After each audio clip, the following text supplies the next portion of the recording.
countries or if it is here. وهذا صحيح إذا كان في بلدكم أو حتى في بلدنا هنا. هاي المهارات مطلوبة. So as we think about teaching gifted children, we need to keep problem solving, critical thinking, and creative thinking at the top of our list too. إذا لو لاحظنا في المهارات المستقبلية نحتاج إنه يكون حل المشكلات المعقدة، التفكير التحليلي والإبداع أولى المهارات لدى الأطفال الموهوبين. We have one person raising their hands. Do you mind? التفكير الناقد. دكتور خالد ممكن مداخلة؟ في الأستاذة ابتهال الأسدي رافع يديها من زمان. يا جماعة أنا بعتذر، تفضلي. بس اعمل ان ميوت لو سمحت. عليكم، مساء الخير دكتور خالد، والله سعيدة بكم. معك ابتهال الأسدي، مديرة سابقة لمدارس الموهوبين في محافظة البصرة جمهورية العراق، وسعيدة أن أشارككم هذا الحوار. عندي ملحوظة في بداية الحديث. ذكرت الأستاذة جوليا أنه أو سألت سؤال: هل جميع الأطفال هم أذكياء؟ وكان جوابها أنه مو جميعهم أذكياء. حقيقة راح الصوت من عندك. هي ما كانت المعلومة أذكياء أو لا، هي كان هل كلهم موهوبين أو لا. حكت مش كل الأطفال موهوبين. أنا مش بدافع عنها لكن للتوضيح.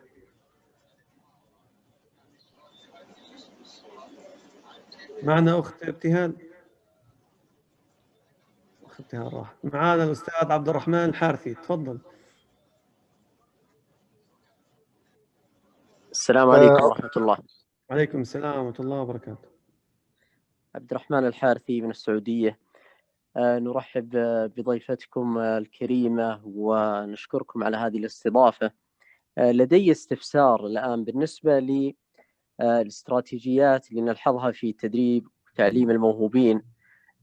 عدة طرق، منها السحب اللي هي البول أوت من الفصول الدراسية، وهناك الآن في توجه وضع الموهوبين في فصول خاصة بهم داخل المدرسة.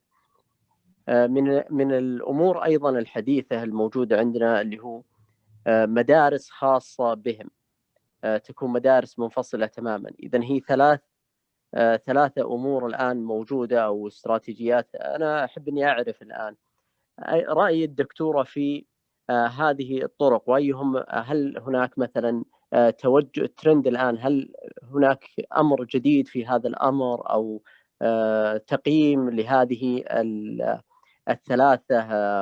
الثلاثة أمور أم لا؟ وشكرا لكم. عفوا، ايش المرة الأولى البول أوت، بعدين مدارس متخصصة، وإيش الثالثة؟ وفصول خاصة بهم داخل المدرسة العادية. تمام. So the lady was from Iraq. أستاذ دكتور خلدون إذا تسمح. أنا آسف قطعنا. معنا دقيقة بس لأنه عندي سؤال ثاني، هلا أرجع لك بعدي. The lady, she was a school principal, and she wanted to ask a question about students being smart but not gifted, but she was cut out. The gentleman is, we had someone from Oman and someone from Saudi Arabia, and we had Lebanon, and we had Iraq so far. Is asking that we have 3 ways of dealing with gifted students. Is there a trend in America? Is there something you recommend? The first one is pulling out students in the classes, giving them extra materials. The other one is having classes for them. The third one is having special schools for them. Which one would you recommend? The 3 types of services for gifted students that you were talking about are all used within the United States as well. 3 طرق تفضلت عنها، 3 مستعملات في الولايات المتحدة الأمريكية. It is well, special education in the United States talks about the least restrictive alternative. التعليم الخاص في أمريكا بتكلم عن إنه يكون أقل عدد من القيود على الطلاب. And for children with a disability, the least restrictive alternative would be in the regular classroom. مثل الأطفال اللي ذوي الاحتياجات الخاصة، أفضل شيء إنهم يكونوا في صفوف عادية. The least restrictive alternative for a highly gifted student is a special school. لكن للطلاب الموهوبين رادنا إنه أفضل شيء يكون لهم مدارس خاصة فيهم. And Khaldun and I are talking with you from a special school for high school students who are gifted in mathematics and science. أنا وخالدون نتكلم معكم اليوم من مدرسة خاصة لطلاب الموهوبين في العلوم والرياضيات. We also work with students who are pulled out of the classroom for services maybe on a weekly basis. وكمان في طلاب يخرجوا من صفوفهم أو مدارسهم لعمل خدمات خاصة للمجتمع في أيام معينة من الأسبوع. And the only challenge with that is that gifted children are gifted all the time, not just some of the time. وهذا لأنه طلاب موهوبين هم طلاب موهوبين بدوام كامل، ما بصير طالب موهوب بدوام جزئي كما يسمى. The middle option for us is that they're pulled out for a significant amount of time, at least a day a week. وهم طبعا نتكلم عنهم هم يسحبون تقريبا يوم في الأسبوع. And the most important way to see what would be best for children is to measure their learning. وأفضل شيء يستخدم هذا ما راح يكون مفيد في قياس مخرجات العملية التعليمية لطلاب موهوبين إذا كان يوم في الأسبوع. You want to continue or you want to take more questions? Let's continue for a moment. أنا أرى الأستاذ عبد الرحمن الحارثي والدكتور خالد الحربي. دكتور خلدون. بس دقيقة، هي حابة تكمل أولاً السلايدز بعدين نفتح مجال للحوار. شو رأيكم؟ ماشي. Yes, please. So what does it mean to be gifted and talented? And I appreciated what Dr. Rawls had to say about that. Some considerations for the meaning for us in the United States, and I think part of this certainly translates across the world. ماذا يعني أن يكون طالب موهوب؟ أنا سعيدة من ملاحظة الدكتور رواس في كيف نظامهم في المملكة العربية السعودية. هناك عدة اعتبارات لتصنيف الطالب أنه يكون موهوب. And back with one of the myths that we started with, that all kids are gifted, certainly that's a myth. But I think when we compare children, they certainly are not all the same. طبعا إحدى الخرافات كما تفضلت اللي هو كل الأطفال موهوبين، وكرر مرة أخرى كل الأطفال متميزين وليسوا موهوبين. الأطفال بيتعلموا بسرعات مختلفة لمواضيع مختلفة. Students with gifts and talents perform at higher levels compared to others of the same age, experience, or environment. طلاب الموهوبين بيكون أدائهم أعلى مقارنة بالطلاب اللي هم نفس العمر ونفس الخبرات ونفس البيئة اللي جايين منها. And they show their high ability in various areas, and those are the ones that you mentioned, Dr. Rawls. Those are the same ones that we use here in the United States. وتكون قدراتهم أعلى من الطلاب العاديين مثل ما تفضل الدكتور رواس. عندنا نفس المشكلة هنا في أمريكا. Let's talk for just a moment about the social emotional development of gifted children. راح نتكلم بسرعة عن التطور العاطفي والعقلي للأطفال الموهوبين.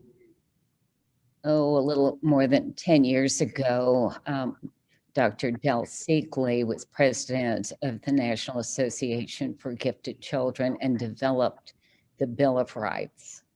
قبل فترة كان هذا الدكتور اسمه بيل سيغلي كان هو مسؤول الموهوبين وقام بإعداد هذه القائمة تتكون من 10 حقوق للطلاب الموهوبين. And I have a big poster of this Gifted Children's Bill of Rights in our workroom in our center here. وأنا وضعت هذه القائمة في مكتبي وفي غرف صفية للمدرسة الموهوبين. Let's look at some of those rights. The first is to know about your giftedness. الحق الأول يجب أن تعرف عن موهبتك. Children know they are different. الطلاب بيعرفوا أنهم مختلفين. And it is so useful to know what makes them different and in what ways they're different. هم لازم يكونوا يعرفون هم متميزين وهم اختلافهم هذا التميز فإيش يعني هذا الاختلاف؟ هم بإيش مختلفين؟ إيش يعني تميزهم؟ هم بماذا متميزين؟ They have the right to learn something new every day. لهم الحق بتعلم شيء جديد كل يوم. This has a whole lot to do with how we teach them, what the curriculum is, and what the strategies are that allow them to learn new things every day they're in school. وهذا يعني تعديل المناهج التعليمية وأساليب التدريس والاستراتيجيات المستخدمة عشان نمكنهم يتعلموا شيء جديد كل يوم. They have the right to be passionate about their talent area without apologizing. لهم الحق أن يكون عندهم شغف وحب للمادة اللي هم مبدعين فيها من دون ما يعتذروا. I don't know about in your countries, but in the United States, parents celebrate athletic ability without apology. لا أعرف كيف الوضع في بلادكم، لكن في أمريكا يحتفلوا بالرياضيين بطريقة هم لا يعتذروا عنها، بطريقة مبالغ فيها. But those same parents might consider it to be bragging to talk about their child's ability in science or mathematics. لكن هم عادة يكونوا خجولين لما يتكلموا عن أطفالهم إنه ابني مبدع في الرياضيات أو في العلوم أو في الفيزياء. And so this point in the Bill of Rights is very important. Children shouldn't have to apologize about areas in which they are very talented. فهذا الحق نمنح الأطفال الموهوبين أن يبدعوا في مجالهم دون أن يعتذروا للناس عن حبهم وشغفهم لمادة معينة. They have a right to have an identity beyond the talent area. لهم الحق بأن يكون عندهم هوية غير إبداعهم في مجال معين. Gifted children have the right to feel good about their accomplishments. لهم الحق أن يشعروا بشعور جيد عندما ينجزوا. That's why it's so wonderful when a school celebrates all kinds of accomplishments, athletic, academic, and in any talent area. لذلك يسعدني جدا أن أرى جامعات أو مدارس تحتفل بإنجازات طلابها الرياضية والأكاديمية وجميع المجالات الأخرى. This is an important one. They have the right to make mistakes. وهذا واحدة من أهم الخطوات، ولهم الحق أن يعملوا أخطاء. Each of you think of what you've learned from some mistake that you've made. كلكم لو تفكروا إنه قديش تعلمت من خطأ أنت ارتكبته. And children need to know that we as adults do make mistakes. ويجب الأطفال يعرفوا إنه حتى الكبار بيعملوا أخطاء. And even more important, it is for the children to see how we've solved problems that mistakes brought about. والأهم من ذلك أن يتعلم الأطفال عملية حل المشكلة التي حدثت نتيجة للخطأ اللي وقعوا فيه. Gifted children have the right to seek guidance in the development of their talents. للأطفال الحق أنهم يطلبوا دليل أو مساعدة أو إرشادات لتطوير موهبتهم.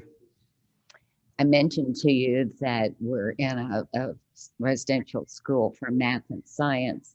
As our students come as high school juniors, most of them have never needed to ask for help. احنا الآن في مدرسة داخلية مع سكن لطلاب موهوبين، ويأتي الطلاب في المدارس المتوسطة والإعدادية المتوسطة وما يطلبوا مني المساعدة. It is so important to learn to ask for help.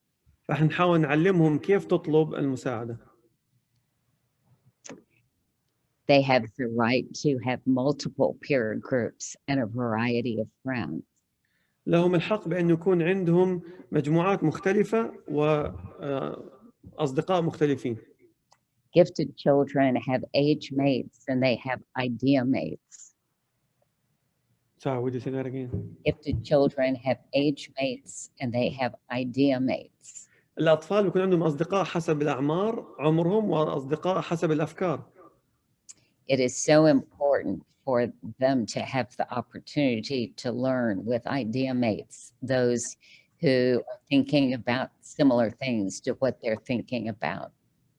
طبعا الأطفال اللي هم يعتبروا أصدقاء لأن يتشاركوا نفس الأفكار بيستفيدوا من بعض وبتعلموا بيطوروا بعض ومشاركة أفكارهم. I don't know what grouping is like in your schools, but when children are not with others of similar ability, it is really difficult for the teacher to challenge them and consequently for the students to learn every day they're in school. أنا لا أعلم كيف الوضع في بلادكم، لكن الوضع في بلدنا إذا ما كان المستوى التعليمي متساوي لكل الطلاب في الصف المتميزين في الصفوف المتميزين، يكون الموضوع فيه تحدي كبير للمدرس وللطالب. Two more. Gifted children have the right to choose which of your talent areas you wish to pursue. للطالب الحق إنه يختار أي موهبة من مواهبه وحاب يكمل فيها في الحياة. We often find that highly gifted children are really talented in multiple areas. And when they're small, they may well participate in several different areas. But as they get older, one has to narrow that down as talent is followed and nurtured. أغلبنا بيعرف الطلاب في عندهم أكثر من موهبة لما يكونوا صغار، لكن لما يكبر لازم يختار موهبة معينة هو حابب يبدع فيها عشان يكمل في مجاله. فهذا الخيار لازم يكون متروك له، هو اللي يختار إيش أي موهبة من مواهبه حابب هو يكمل فيها. And they have the right not to be gifted at everything. لهم الحق بأن لا يكونوا مبدعين في كل شيء. And that's when it becomes very careful for parents and educators to think about what they're saying to children. وهنا يجب أن يكون الآباء والمدرسين حذرين فيما يقولوه للطلاب. So let me ask you a question. Do gifted students in your schools develop study skills?